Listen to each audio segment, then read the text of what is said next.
الحمد لله نحمده ونستعينه ونستغفره ونؤمن به ونتوكل عليه ونعوذ بالله من شرور أنفسنا ومن سيئات أعمالنا من يهده الله فلا مضل له ومن يضلله فلا هادي له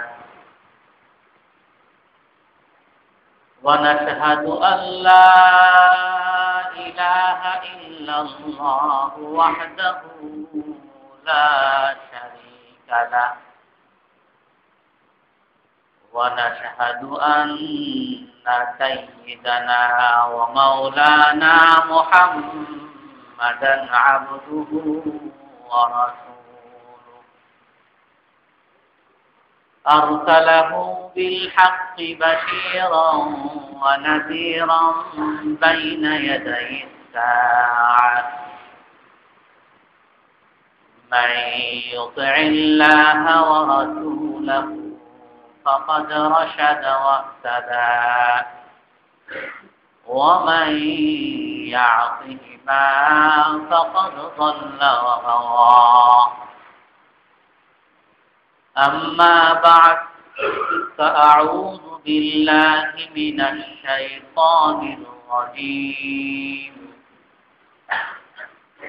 بسم الله الرحمن الرحيم واعتصموا بحبل الله جميعا ولا تفرقوا واذكروا نعمة الله عليكم إذ كنتم أعداء فألف بين قلوبكم فأصبحتم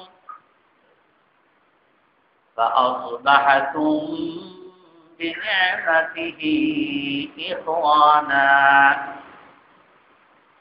وكنتم على شفا حفرة من النار فأنقذكم منها كذلك يبين الله لكم لعلكم تهتدون ولتكن منكم أمة يدعون إلى الخير ويأمرون بالمعروف وينهون عن المنكر أولئك هم المفلحون صدق الله العظيم وقال النبي صلى الله عليه وسلم إن الله تعالى يقول يوم القيامة أين المتحابون بجلالي اليوم أظلهم في ظلي يوم لا ظل إلا ظلي أو كما قال عليه الصلاة والسلام সম্মানিত মুসল্লিয়ানে কেরাম, আজ আমরা ইসলামী ভ্রাতৃত্ব নিয়ে আলোচনা করব। রাসূলুল্লাহ সাল্লাল্লাহু আলাইহি ওয়াসাল্লাম মদিনায় হিজরত করার পরে সর্বপ্রথম যে কাজটা করেন সেটা হলো মসজিদ নির্মাণ। সে বিষয়ে আমরা আলোচনা করেছি।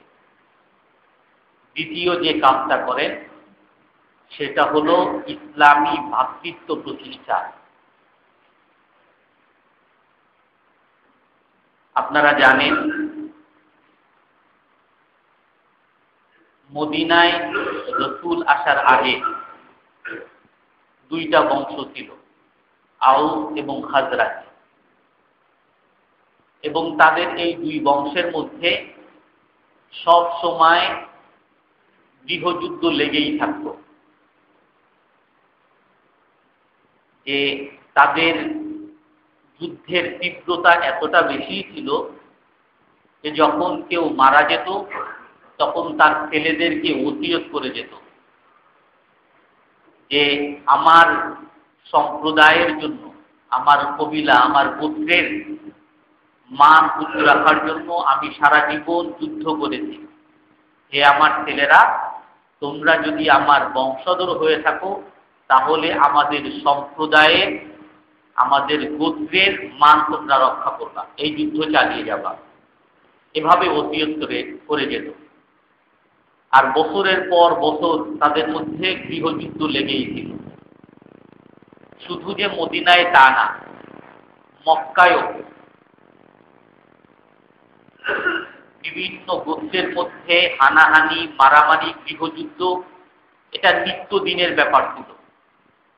রাসূলুল্লাহ সাল্লাল্লাহু আলাইহি ওয়াসাল্লাম উনি নিজেও বলতেন, আমি যখন ছোট ছিলাম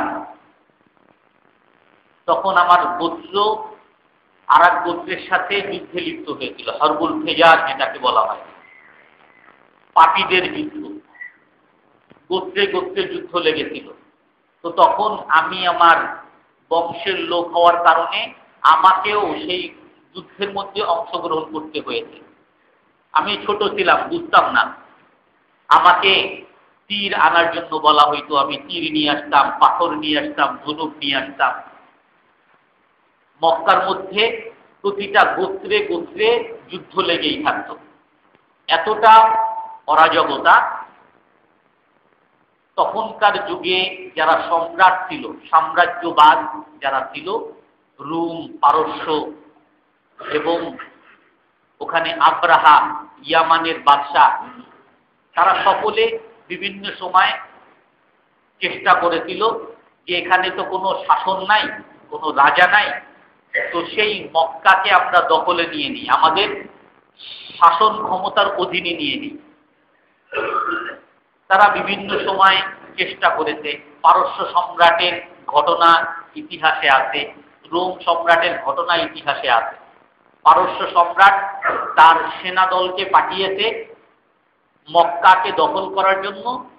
তো মক্কার কিছু গোত্র যখন এই কথা শুনতে পারছে, তো তাদেরকে সেই মরুভূমির মধ্যেই নাস্তানাবুদ করে দিতে, তাদেরকে আর মক্কা পর্যন্ত আসতে দেয়।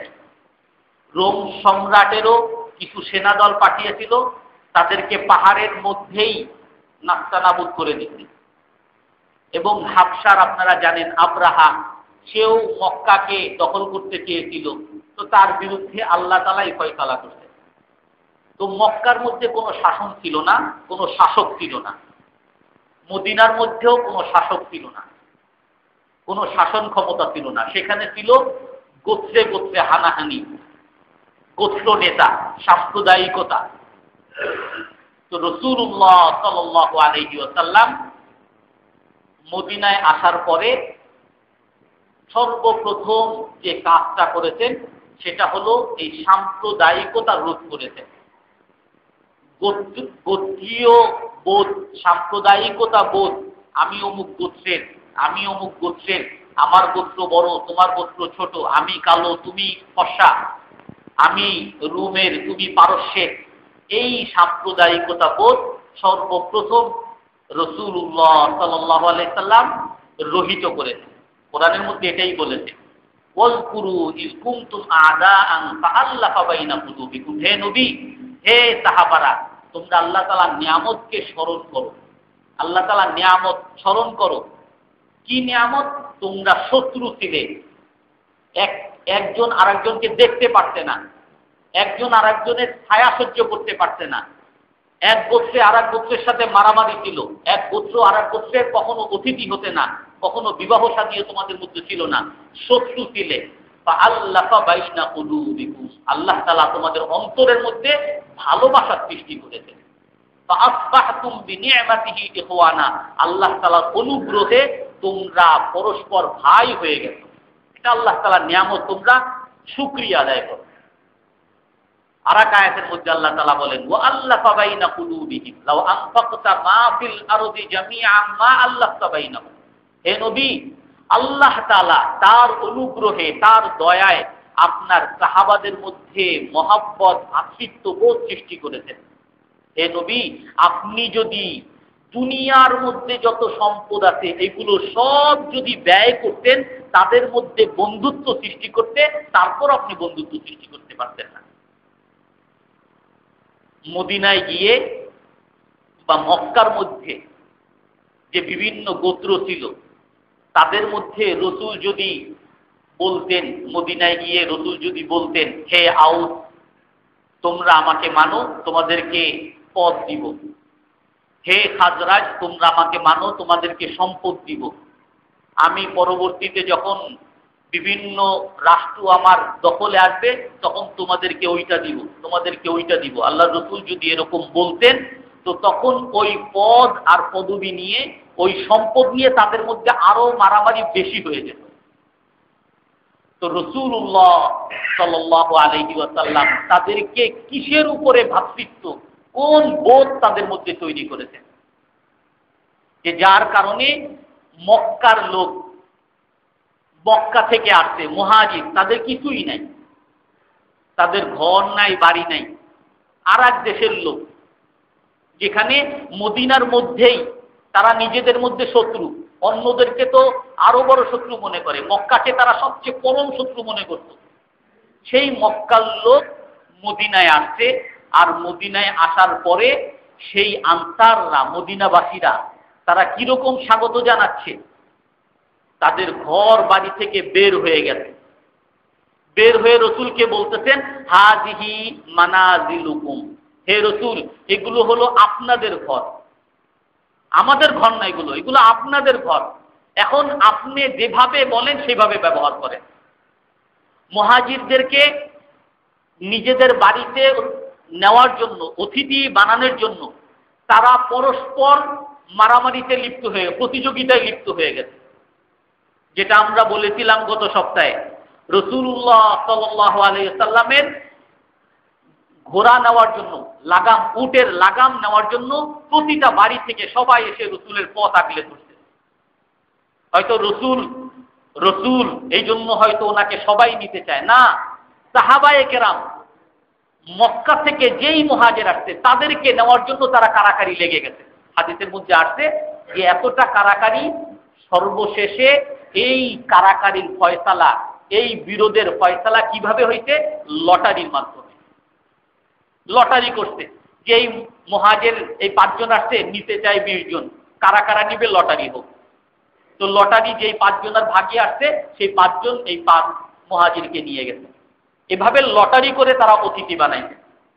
রাসূলুল্লাহ আসার পরে বলতেছেন, হে আল্লাহ রসুল, হাযিহি মাযারিউনা ফাআকসিম বাইনানা। মক্কা থেকে যারা আসছে তাদের কোনো ঘর বাড়ি, ধন সম্পদ কিছুই নাই। তারা মক্কায় এসে থাকবে, তাদের বাড়ি তো অর্ধেকটা তারা দিয়ে দিতে, বা বিভিন্ন খালি জায়গা বা যেগুলোর মালিক কেউ না সেগুলো তাদের জন্য বরাদ্দ দিয়ে দিতে। এখন তারা জীবিকা উপার্জন করবে কিভাবে? তাদের তো কোনো জীবিকা উপার্জনের উপায় নেই। হযরত সাহাবায়ে কেরাম, আনসারীরা, মদিনাবাসীরা রাসূলের কাছে আসলেন, এসে বলতেছেন যে হাযিহি মাযারিউনা হাযিহি হাদাইকুনা ফাআকসিম বাইনানা। হে আল্লাহর রাসূল, এই যে আমাদের বাগান, এই আমাদের ক্ষেত, এগুলোকে আমাদের এবং আমাদের ভাই মুহাজিরদের মধ্যে ভাগ করে দেন, আমাদের অর্ধেক তাদের অর্ধেক। আল্লাহর রাসূলের কাছে এসে বলতেছেন যে আমাদের মধ্যে ভাগ করে দেন। আল্লাহর রাসূল বলতেন, লা, ভাগ করা যাবে না, কারণ এটা তোমাদের সম্পদ, তারা তোমাদের অতিথি হিসাবে আসছে, তোমরা যতটুকু আতিথেয়তা করতেছো খুব বেশি করতেছো, তোমাদের সম্পদ তাদেরকে দেওয়া যাবে না। এখন তাহলে তাকফুনাল মুনা অনুশরিকুহুম ফিসসিমান, এটা যখন মানবেন না তাহলে এইটা মানেন যে আমাদের যে ক্ষেত আছে, আমাদের যে গাছপালা আছে, এই ক্ষেতের মধ্যে আমরা উভয় মিলে কাজ করব। সম্পদ আমাদের রইল, কিন্তু ক্ষেত খামার কাজকর্ম এগুলো আমরা উভয় মিলে করব, আর ফল যা আসবে আমাদের মধ্যে ভাগ ভাগ। তখন আল্লাহ রাসূল বলতেন, হ্যাঁ এটা হয়তো মানা যেতে পারে। তখন এভাবে সমস্ত সাহাবাদের মধ্যে মুহাজির যত সাহাবারা ছিলেন তাদের মধ্যে ভাগ করে নিতেন। যার যে বাগান আছে বাগানের অর্ধেক বাগানের মধ্যে দুজন মিলে কাজ করতেন, ফল ফলাদি যা হয়েছে বছরের শেষে দুজনের মধ্যে সমানভাবে ভাগ করে দিতেন। এটা হলো সাধারণভাবে রাসূল যে নিয়ম দিতেন, এই নিয়মের বাইরে যখন নিয়ম দিয়ে দিতেন আনসারীরা এসে বলতেন, তার মুহাজির যে সাথে ছিলেন তাকে বলতেছেন যে দেখো ভাই তুমি এই, আর মুহাজিররা সাধারণত এই ক্ষেতের কাজ জানতো না, তারা ব্যবসায়ী, যারা মক্কাবাসী তারা সাধারণত জীবিকা নির্বাহ করত ব্যবসার মাধ্যমে, আর মদিনাবাসীরা মূলত ছিল কৃষক, তারা কৃষির মাধ্যমে তাদের জীবিকা নির্বাহ করত। তো যার কারণে মক্কাবাসীরাও কৃষিকাজ ততটা পারত না।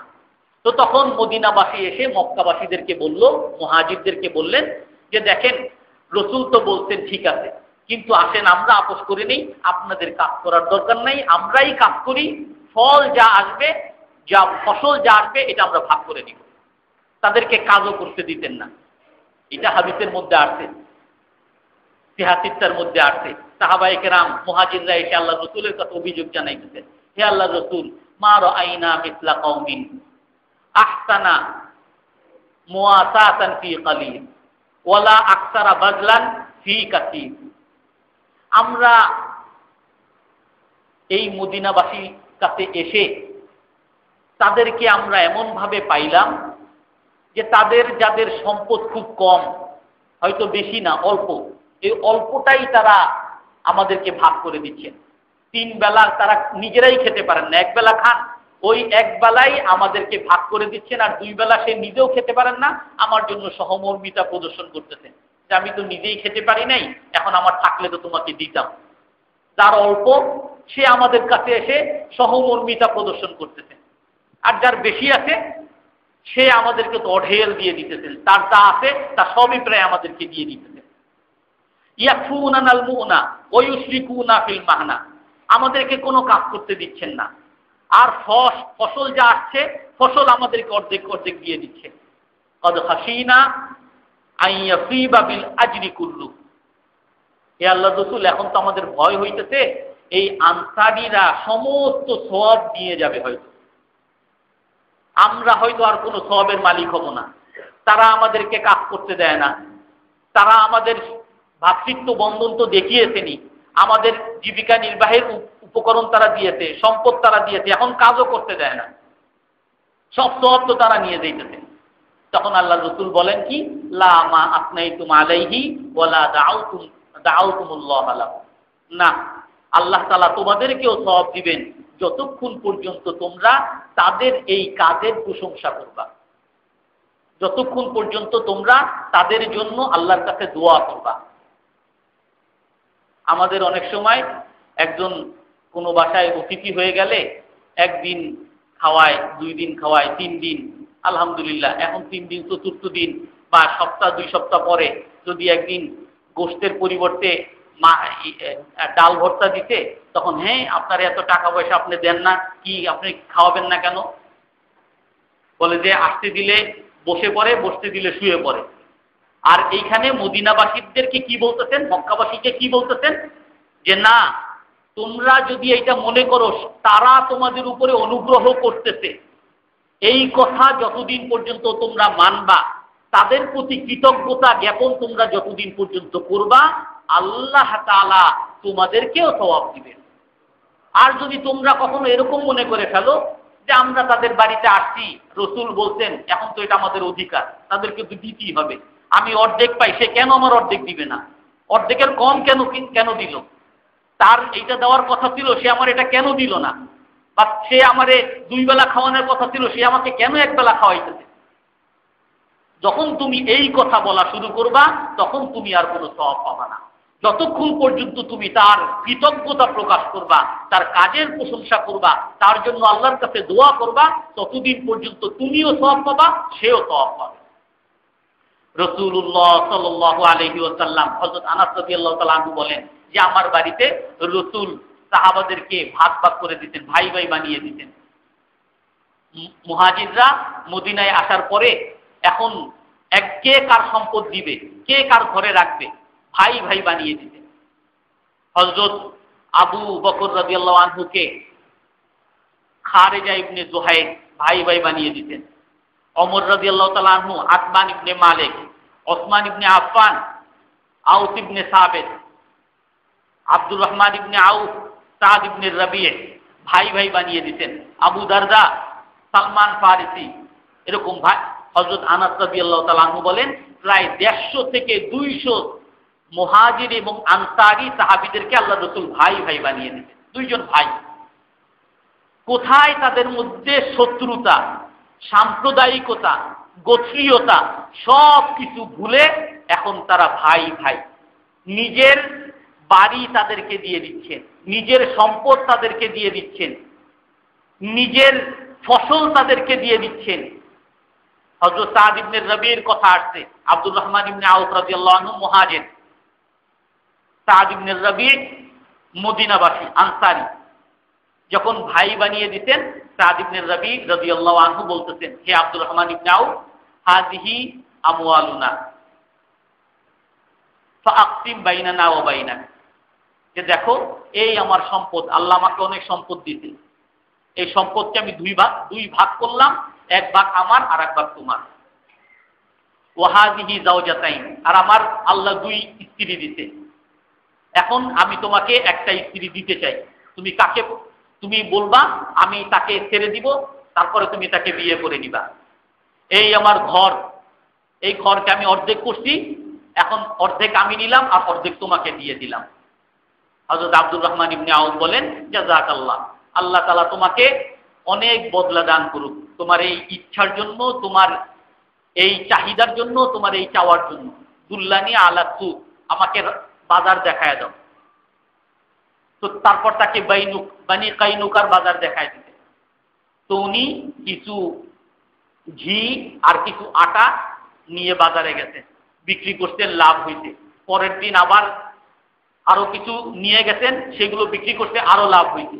তারপরে আবার নিয়ে গেছেন, আরো লাভ হইতেছে। হযরত আব্দুর রহমান ইবনে আউফ বলেন যে আমি তখন এত লাভ করতেছিলাম যে আমার মনে হয় আমি যখন মাটিও হাতে নিতেছি, মাটিও সোনা হয়ে যেতেছে। আল্লাহ এত লাভ, এত বরকত আমাকে দিতেছে। কিছুদিন পরে হযরত আব্দুর রহমান ইবনে আউফের হাতে মেহেদির রং। রাসূল বলছেন, মাহিয়াম, কি ব্যাপার, তোমার হাতে মেহেদির রং কেন? বলে, হে আল্লাহর রাসূল, তাযাওয়াজতু, আমি বিয়ে করছি। বলে, কোথায়, কোন মেয়েরে বিয়ে করছো? ইমরাতাম মিনাল আনসার, আনসারী এক মেয়েরে বিয়ে করছি। বলে, তুমি তারে কিছু দিছো? বলে, নাওয়াতাম মিন যাহাব, স্বর্ণের একটা টুকরা দিছি। খুব ভালো কথা, আউলিম ওয়ালাউ বিশার, অলিমা খাওয়াও, আমাদেরকে খাওয়াও, যদি একটা ছাগলও হয় না কেন, ছাগল দিয়ে হইলে অলিমা খাওয়াও। তো সমস্ত সাহাবাদেরকে ভাগ ভাগ করে দিতেন, তারা নিজেদের ভাই বানিয়ে নিতেন। কিসের বদৌলতে? দূরের একজন মানুষকে নিজের ভাই, নিজের ঘরে জায়গা দিতেন, নিজের সম্পদ দিয়ে দিতেন, নিজের ফসল দিয়ে দিচ্ছেন, নিজের লাভ দিয়ে দিচ্ছেন। কিসের কারণে? কি বোধের কারণে? কিসের আশায়? আল্লাহর রাসূল বলেন, 7 ব্যক্তিকে আল্লাহ তাআলা আরশের নিচে ছায়া দিবেন। তার মধ্যে 2 ব্যক্তি হলো রাজুলানি তাহাব্বা ফিল্লাহ ওয়া তাবাগাদা ফিল্লাহ, যে ওই 2 ব্যক্তি যারা নাকি শুধুমাত্র আল্লাহর জন্য ভালোবাসবে আর শুধুমাত্র আল্লাহর জন্য শত্রুতা পোষণ করবে। এক হাদিসের মধ্যে আল্লাহ তাআলা বলবেন কিয়ামতের দিন, আইনাল মুতাহাব্বুনা বিজালালি, কোথায় ওই সকল মানুষ যারা শুধুমাত্র আমার জন্য একে অপরকে ভালোবাসত, শুধুমাত্র আমার জন্য একে অপরকে ভালোবাসত, তারা কোথায়? আসো, তাদেরকে আমি আজকে আমার আরশের নিচে ছায়া দিব। আমার আরশের ছায়া ছাড়া আজকে আর কোনো ছায়া নেই। মান আহাব্বা লিল্লাহ ওয়া আবগাদা লিল্লাহ ফাকাদ ইসতাকমালাল ঈমান, যে নাকি আল্লাহর জন্য ভালোবাসলো, আল্লাহর জন্য শত্রুতা পোষণ করলো, তার ঈমান পরিপূর্ণ হইল। সালাতুন মান কুন্না ওয়াজাদা বিহি হালাওয়াতাল ঈমান, যার মধ্যে 3টা গুণ থাকবে সে ঈমানের মজা পাবে, ঈমানের মজা। আন ইউহিব্বাল্লাহা ওয়া রাসূলাহা আকতারা মিম্মা সিওয়া, আল্লাহ এবং আল্লাহর রাসূলকে সবচেয়ে বেশি ভালোবাসবে। তার অন্তরে ভালোবাসা আল্লাহ এবং আল্লাহর রাসূলের সবচেয়ে বেশি থাকবে। ওয়া আল্লাহ ইউহিব্বাল মারআ ইল্লা লিল্লাহ, দ্বিতীয় নাম্বার হলো মানুষকে সে ভালোবাসবে শুধুমাত্র আল্লাহর জন্য। আর তৃতীয় নাম্বার হলো আন ইয়াকরাহা আন ইয়াউদা ফিল কুফরি কামা ইয়াকরাহু আন ইউকযাফা ফিন নার, সে আবার মুসলমান হওয়ার পরে কাফের হওয়াকে এমন ভাবে অপছন্দ করবে যেভাবে তাকে জাহান্নামের আগুনে বা আগুনের মধ্যে নিক্ষেপ করাকে সে অপছন্দ করে। কেউ যেমন আগুনে পড়তে চায় না, সে সেরকম মুসলমান হওয়ার পরে এমন কোনো কাজ করতে চায় না যে কাজের কারণে সে হয়তো আবার কাফের হয়ে যাবে। আল্লাহ রাসূল হাদিসের মধ্যে বলেন, লা তাবাগাদু ওয়া লা তাহাসাদু ওয়া কুনু ইবাদাল্লাহি ইখওয়ানা, তোমরা নিজেরা পরস্পর হিংসা করো না, হানাহানি করো না, শত্রুতা পোষণ করো না, তোমরা সবাই আল্লাহর বান্দা, ভাই ভাই হয়ে যাও তোমরা।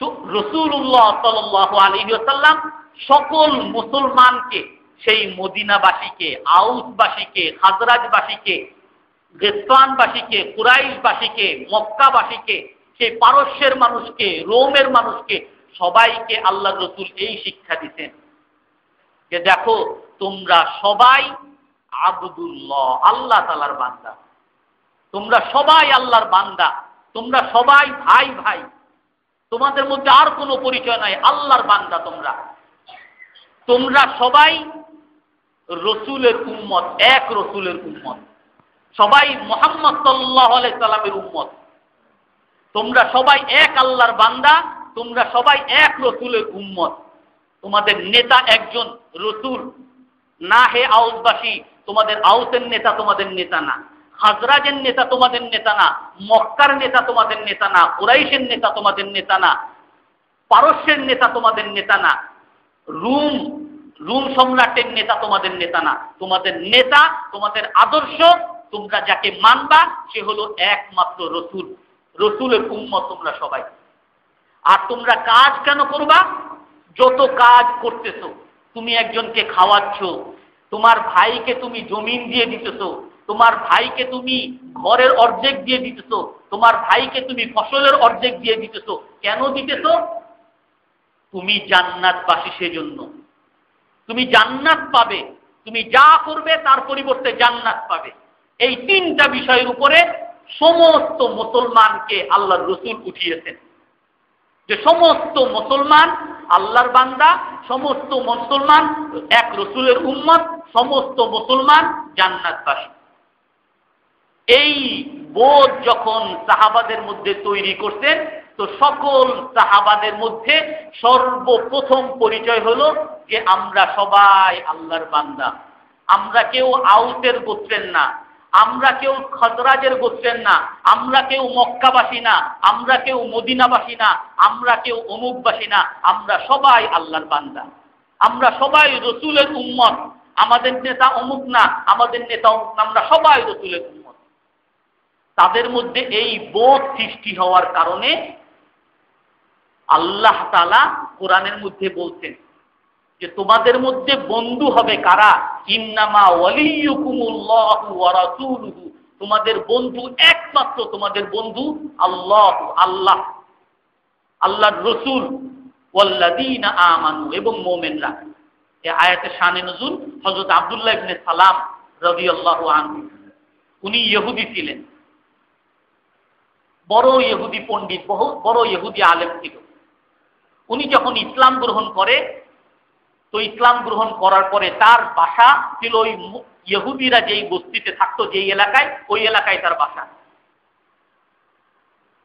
তো উনি মুসলমান হওয়ার পরে মুসলমানদের কাছে আসতেন, মুসলমানদের সাথে তাদের কথাবার্তা, মুসলমানদের সাথে চলাফেরা, কিন্তু যেহেতু তার বাড়ি ওই ইহুদিদের আশেপাশে, ওই ইহুদিরা তাকে সবাই বয়কট করলো, যে আব্দুল্লাহ ইবনে সালাম একে দেখলে তিরস্কার করে, এর বাসায় কেউ আসে না, এ কারো বাসায় গেলে তাকে বের করে দেয়। এবং তাকে সবাই বিভিন্নভাবে হেনস্থা করতেছে। আল্লাহ রসুলের কাছে সে বলতেছেন, হে আল্লাহ রসুল, আমি যে এলাকায় থাকি, আমি তো সামাজিক মানুষ, আমার তো মানুষের সাথে চলাফেরা করতে হবে। আমার ইহুদিরা আমাকে সবাই বয়কট করছে, কেউ আমার সাথে কথা বলে না, আমার সাথে কেউ কোনো আত্মীয়তাও করে না, আমাকে কারো বাসায়ও নেয় না, তারা দাওয়াত দেয়, আমাকে কোনো দাওয়াতে নেয় না। এই জন্য আমার মন খারাপ। আল্লাহ তাআলা আয়াত নাযিল করতে, কেন তোমার মন খারাপ হবে? তোমার বন্ধুকে সেটা ঠিক করো। তোমার বন্ধু হলো আল্লাহ, আল্লাহর রাসূল এবং মুমিনরা। ওয়ালা তাত্তাখিযুল ইয়াহুদা ওয়ান নাসারা আউলিয়া, আল্লাহ তাআলা স্পষ্ট বলেন যে তোমরা ইহুদিদেরকে, খ্রিস্টানদেরকে বন্ধু বানাবে না। ইয়া আইয়ুহাল্লাযীনা আমানু লা তাত্তাখিযুল কাফিরিনা আউলিয়া মিন দুনিল্লাহ, তোমরা আল্লাহ ছাড়া মুমিনদেরকে বাদ দিয়ে কাফেরদেরকে বন্ধু বানাবে না। যারা নাকি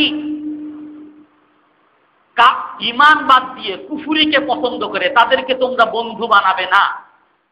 আল্লাহ তাআলা স্পষ্ট বলে দিতেন যে কাফেরদের সাথে তোমার বন্ধুত্ব নাই। তোমার বোধ হলো ইসলামী বোধ তৈরি করবে, কাফেরদের সাথে তোমার কোনো সখ্যতা থাকবে না। হযরত ওমর রাদিয়াল্লাহু আনহু যখন বদরের যুদ্ধে, আপনারা জানেন, মুসলমানরা বিজয়ী হইতে, সেখানে অনেক কাফেরদের নেতাদেরকে বন্দী করা হয়েছিল, 70 জনের উপরে। এখন এই বন্দীদেরকে নিয়ে কি করা হবে? রাসূলুল্লাহ সাল্লাল্লাহু আলাইহি সাল্লাম পরামর্শ করতেছেন। হযরত আবু বকর রাদিয়াল্লাহু তাআলা আনহুকে জিজ্ঞেস করতেন, কি বলেন আপনি? আবু বকর রাদিয়াল্লাহু তাআলা আনহু বলতেছেন যে তাদেরকে মুক্তিপণ দিয়ে ছেড়ে দেওয়া হোক। আমাদের এমনও তো অর্থনৈতিক অবস্থা খারাপ, তো কিছু টাকা পয়সা নিয়ে তাদেরকে ছেড়ে দেওয়া হোক। হযরত ওমর রাদিয়াল্লাহু তাআলা আনহুকে জিজ্ঞেস করলেন, আপনি কি বলেন? তো হযরত ওমর বলতেছেন যে, হে আল্লাহর রাসূল, তামাক্কান মিন ফুলানিন লিউমার ফায়াকতুলুহু ওয়া তামাক্কান লিআলী লিআকিল ফায়াকতুলুহু। হে আল্লাহর রাসূল, আমার মত হলো যে আপনি আমাকে আমার অমুক আত্মীয় বন্ধীকে আমার হাতে দিবেন, আমি তাকে হত্যা করব। আলী রাদিয়াল্লাহু তাআলা আনহুকে তার ভাই আকিলকে দিবেন, সে আকিলকে হত্যা করবে। আবু বকর রাদিয়াল্লাহু তাআলা আনহুকে তার অমুক আত্মীয়কে দিবেন, সে তাকে হত্যা করবে। হযরত হামজাকে তার অমুক আত্মীয়কে দিবেন, সে হত্যা করবে। কেন? হাত্তা ইয়ালামাল্লাহ আন্না লাইসা ফি কুলুবিনা হাওয়াদানা লিল মুশরিকিন, যাতে আল্লাহ তাআলা দেখতে পারেন, আল্লাহ তাআলা জানতে পারেন যে আমাদের অন্তরে মুশরিকদের জন্য বিন্দু মাত্র কোনো ভালোবাসা নেই। তারা আমার আত্মীয় হতে পারে, কিন্তু তারা আমার বন্ধু না। আর হে আল্লাহর রাসূল, এরা হলো ওই সমস্ত সানাদিদুল কুফার, কাফের নেতা, যারা নাকি আমাদেরকে, আপনাকে আপনার বাড়ি থেকে বের করে দিয়েছে। তারা আপনার বিরুদ্ধে যুদ্ধ করেছে। তারা এখন যদি আবার ছাড়া পায়, আপনার উপরে আবার হামলা করবে তারা। কিন্তু আল্লাহর রাসূল হযরত আবু বকর রাদিয়াল্লাহু তাআলা আনহুর মতকেই গ্রহণ করতেন। হযরত মুসআব ইবনে উমাইর রাদিয়াল্লাহু আনহু, উনি হেঁটে যাচ্ছেন, ওনার ভাই আবু আজিজ বদরের যুদ্ধে বন্দী হইতে, তাকে এক আনসারী সাহাবী বন্দী করে রাখছেন। তো আনসারী সাহাবী বাড়ির সামনে দিয়ে যখন মুসআব ইবনে উমাইর রাদিয়াল্লাহু আনহু যাচ্ছেন, তখন তার ভাই ডাক দিতে, ভাই ভাই, আবু আজিজ ডাক দিতে। তখন মুসআব ইবনে উমাইর কাছে গিয়ে ওই আনসারী সাহাবীকে বলতেছেন, উসদুদ আলাইহি ফা ইন্না লাহু উম্মান তাস্তাফদিহি, যে এই কাফেরকে খুব শক্ত করে বাঁধো, আর তার এক মা আছে, সে তার জন্য মুক্তিপণ নিয়ে আসতেছে, খুব বেশি মুক্তিপণ চাবা। তখন আবু আজিজ বলতেছে, আনতা লাস্তা আখি, হে মুসআব, তুমি কি আমার ভাই না? তুমি আমার ভাই হয়ে আমার বিরুদ্ধে এরকম শত্রুতার কথা কিভাবে বলো? বলো আনতা লাস্তা আখি, তুমি আমার ভাই না। এই যে আনসারী ভাই, এ হলো আমার ভাই। এই মুসলমান, সে আমার ভাই। কাফের আমার আত্মীয়, কিন্তু সে আমার ভাই না, তুমি আমার ভাই না। এই বোধ যখন ওই আনসারীবাসীদের মধ্যে, মুহাজিরদের মধ্যে এসেছিল, তখন তারা নিজেদের বাড়ি, নিজেদের ঘর, নিজেদের সম্পদ সব কিছু দিতে পারতেন। বাহরাইন যখন দখল হয়, বাহরাইন থেকে অনেক ট্যাক্স স্বরূপ অনেক টাকা আসে। আল্লাহ রসুল সাহাবাদেরকে নিয়ে বসতেন, বলতেছেন কি, হে আনসারীরা, আমরা তো তোমাদের সহযোগিতায় এই সমস্ত যে যুদ্ধ এগুলো সম্ভব হচ্ছে, অতএব এই বাহরাইন থেকে যত সম্পদ আছে এগুলো সব আমি চাচ্ছি আনসারী সাহাবীদের মধ্যে ভাগ করে দিতে। আল্লাহ রসুল বলতেছেন এটা।